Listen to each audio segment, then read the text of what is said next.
2 weeks ago, I got laid off, and today we fortunately signed our first client, our first project. It's a small website, $2,200 with a $125 retainer fee. Split between two people is not much, but it keeps us afloat for another week and pays for some tools. So it's all about progress and not perfection. This is week 2 of documenting what it really takes from going from unemployment to running your own business. So no fluff, no 10x bro marketing tactics, just honest truth, what's working, what's not, and all the stuff that I wish I knew sooner.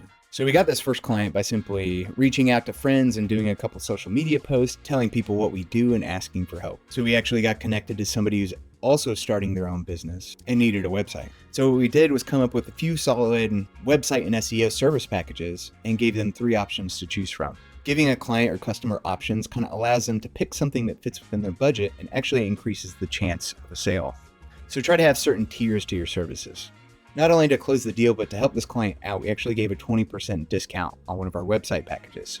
And I know the pros say to never discount your services or sell yourself short, but it really depends on the client and where you're at as a business. So to me, it shows that you're willing to invest in the client, build up trust, and hopefully have a returning customer when you actually help them succeed. So the systems and lessons that I've learned this week, that everything takes way more time than you expect. Everything from, invoices, we got to do the service contracts. What's going to be the best way of communicating with a client or your partner? All that stuff takes a little more time up front, but once you have it done, something that takes 4 hours now is only going to take 15 minutes later. So we had to really fine tune and build some solid core service packages, make some project proposals, statement of work template, and now we can reuse those for other clients. One helpful tool that I found that will help automatically schedule consultations and meetings with your clients is using something like Calendly. So you can have an automated follow-up email, send a client or inquiry a message with a link to where they can schedule a meeting with you. And also, don't be afraid to use AI, ChatGPT, Cintra, DeepSeek. These are all tools to help you fine-tune your processes. And that's not cheating, it's working smarter.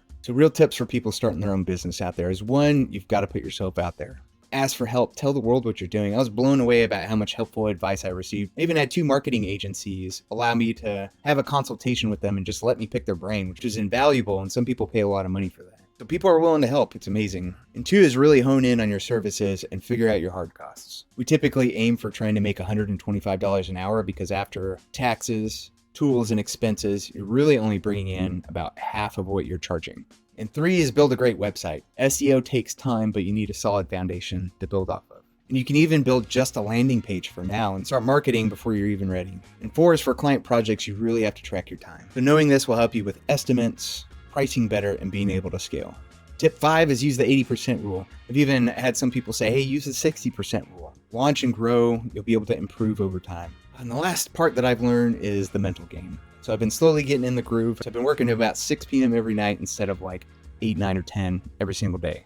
And my wife said something that really stuck with me is hey, don't forget to enjoy this journey. And it kind of made me realize I'm actually working on my dream right now and something that I've always wanted to do. And so before I kind of let the pressure get to me, all the what ifs, the survival, that I forgot that I'm actually building a life that I've dreamt about. We're not rich, but we're paying the bills, helping people, and finally doing something that we believe in. So if you've been laid off, you're trying to start your own business, don't give up. It's messy, it's hard, but you finally get to actually invest and build in yourself for a change. Follow along if you want to see how far this goes. I'm going to try to be transparent, and hopefully soon I'll be able to actually share what type of services I've been working, how much we've been making, and what kind of marketing and tools have been the most effective for us. So if you're building something too, drop a comment. I'd love to hear your story, and I'm always open to any advice. Thanks for the support. Good luck out there and happy creating, everyone.